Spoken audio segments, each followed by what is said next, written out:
जी हाँ, खंडवा शहर की एकमात्र पेंट की दुकान जो है भारत सरकार द्वारा ISO प्रमाणित, जहां आप पाएंगे एशियन पेंट्स और ड्यूलेक्स पेंट्स की सारी रेंज और भारतीय रेलवे में लगने वाला एपॉक्सी पेंट्स। साथ ही हमारे यहाँ वाटरप्रूफिंग केमिकल की सारी रेंज उपलब्ध है और मकान में लगने वाले दीमक का काम भी किया जाता है। अधिक जानकारी के लिए संपर्क करें राजा पेंट्स, बॉम्बे बाजार, खंडवा।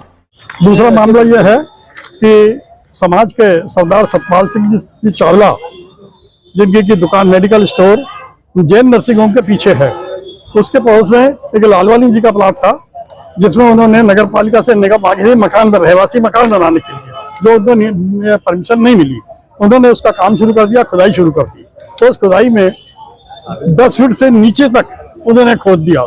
सतपाल सिंह जी के द्वारा बार बार मना करने पर उनके द्वारा कोई वो उसको रोकने लगाई गई और वो ठेकेदार को बोला कि आपको खोदो। तो उसको 10 फीट से नीचे जाने पर सतपाल सिंह का जो बिल्डिंग थी चावला मेडिकल स्टोर, वो भरभरा कर पूरा का पूरा भवन नीचे गिर गया। लापरवाही उसमें एक तो लालवानी जी की लापरवाही और दूसरा जो ठेकेदार था और जो इंजीनियर था, ये उन सबकी लापरवाही है कि उन्होंने बार बार बोलने पर कोई ध्यान नहीं दिया। वो तो अच्छा हुआ कि उस दिन गुरुवार था, लेकिन गुरुवार को क्योंकि उस समय 4 बजे के लगभग 5, 7, 10 आदमी हमेशा स्टोर पे रहते ही रहते हैं, तो अगर उस दिन अगर कुछ हादसा, गुरुवार के बिना कोई हादसा होता तो निश्चित रूप से कुछ जान माल का भी नुकसान हो सकता था। तो ऐसे में जो सतपाल सिंह का बिल्डिंग तो गिरी है, लेकिन उसके साथ ही साथ उनकी जो दवाइयाँ का स्टोर था, वहां पर होलसेल की दुकान थी वो, तो जो मेडिकल स्टोर था उसमें भी पूरी की पूरी दवाइयाँ नष्ट हो गई।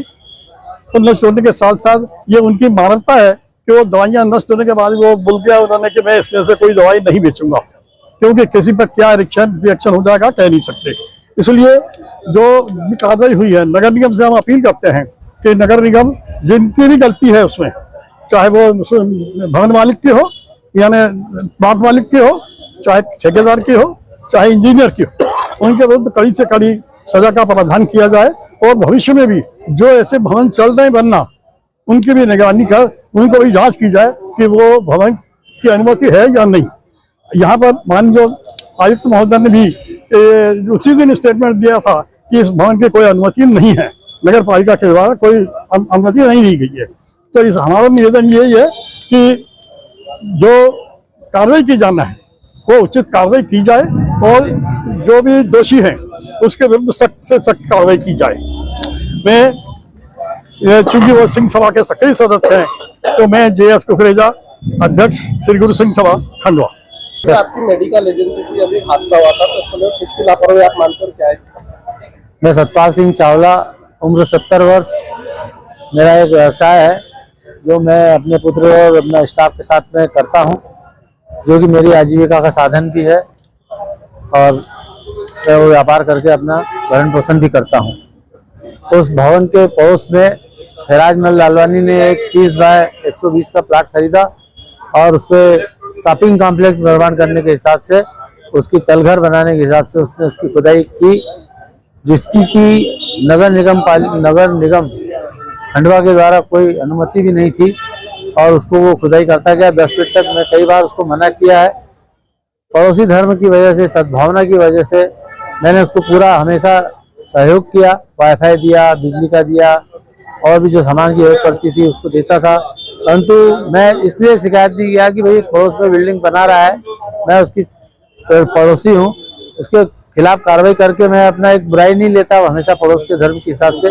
तो मैंने वो कार्रवाई नहीं की, पर उसको हमेशा मैं मना करता रहा, चेतावनी देता रहा कि मेरी बिल्डिंग गिर नहीं जाए, ख्याल करना। बोले नहीं कुछ नहीं, बस कंप्लीट हो गया, बनाते कंप्लीट होकर बनाते। गुरुवार के दिन जो विशेष घटना हुई, उस दिन मैं, मेरा बेटा और दुकान बंद थी, वहाँ इंदौर गए हुए थे। उसका लाभ उठा करके उसने जो खुदाई तेज करवाई, बिल्डिंग में कंपन हुआ, सब मोहल्ले वालों ने भी देखा। मजदूर जो काम कर रहे थे वो भी छोड़ के भगे, वरना जनहानि बहुत लंबी चौड़ी हो जाती। आम दिनों में होता तो वहाँ कम से कम 12 से 15 लोग रहते हैं, गुरुवार के समय में बहुत बड़ी जनहानि होती। जनहानि तो नहीं हुई, पर मेरा माल और दुकान की बिल्डिंग पूरी इमारत गिर गई है, मुझे काफी क्षति हुई है। कितना क्या नुकसान हुआ आपको, क्या है? मेरा उस 80-90 लाख का तो बिल्डिंग है जो कि बना हुआ है, अच्छा मजबूत, और दवाइयाँ भी हैं उसके अंदर। 3-4.5 करोड़ की जो दवाइयाँ मेरा रहती है, कंपनियों का काम करता हूँ, कंपनी की भी दवाइयाँ रहती हैं, मेरी भी दवाइयाँ रहती हैं। वो सब पूरा गड्ढे में पानी होने की वजह से गिरी है, तो वो खराब हो गई हैं। जो 5-7-10% जो दवाइयाँ नुकसान हो गई क्या वापरेंगे? नहीं वापरने लायक ही नहीं है, किसी को दी नहीं जा सकती। जो 10-5%, 10-15% जो दवाइयाँ दीवार के साथ लगी हुई थी उसको निकाला है अभी, और एक जगह सुरक्षित रखा है। और उसको नए सब कंपनियों ने मुझे सहयोग का आश्वासन दिया है कि हम आपको नया माल भेज देंगे, पुरानी वसूली भी हम बाद में ले लेंगे, और नया माल की भी उधारी जो है वो थोड़ा लंबा कर देंगे, आप काम चालू करें। उस वजह से मेरे को थोड़ी हिम्मत है और मैं आज यहाँ आपके सामने बातचीत कर रहा हूँ, उपस्थित हूँ पूरे उसके साथ में। परंतु मेरा जो भरपाई हर्जाना है वो सब समाज देखे और वो बंदा देखे। मैं तो अब ईश्वर पे भरोसा करके अपना आगे बढ़ने के लिए प्रक्रिया में लगा हुआ हूँ, और समाज मेरे साथ खड़ा है, ये मुझे बड़ी खुशी की बात है। ईश्वर की कृपा के साथ साथ मेरा समाज मेरे साथ है।